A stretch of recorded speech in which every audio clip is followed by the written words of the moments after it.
It's another day, another vlog. Hello mga kamaniac!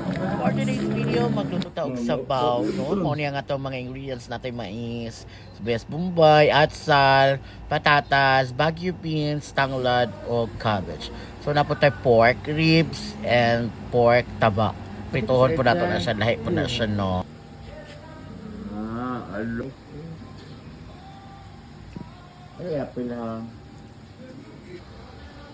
Patuan nang i-ready ang atong mga baguio beans at gulay. Pagkatapos, pag kuman, mag-gisa na dayon sa gisa lang gina siya tanan-tanan natong mga aromatics. So, pag kuman na nato kung humot na kayo, ilunod na nato itong karne para mahumok na kung tanaw nato nga okay na nga itong karne, pwede nato matangan ng water. Tapos, ilunod nato itong mais. Timpla-timplahan na dayon nato siya. Kay sunod-sunod na dahil natin nagulog ang atong mga gulay, patatas, baguio beans. So, kung kulang pa sa type na timpla na ito, balik. So, pagkauman, kung okay na, ibutang na nato atong cabbage. Ibutang na dahil nato atong atsal. Pagkauman, kung okay na siya, nangaluto na ito ng pati gulay, mananano, magprito na tayo ta for side dish. So, ready na nga itong pagkaon.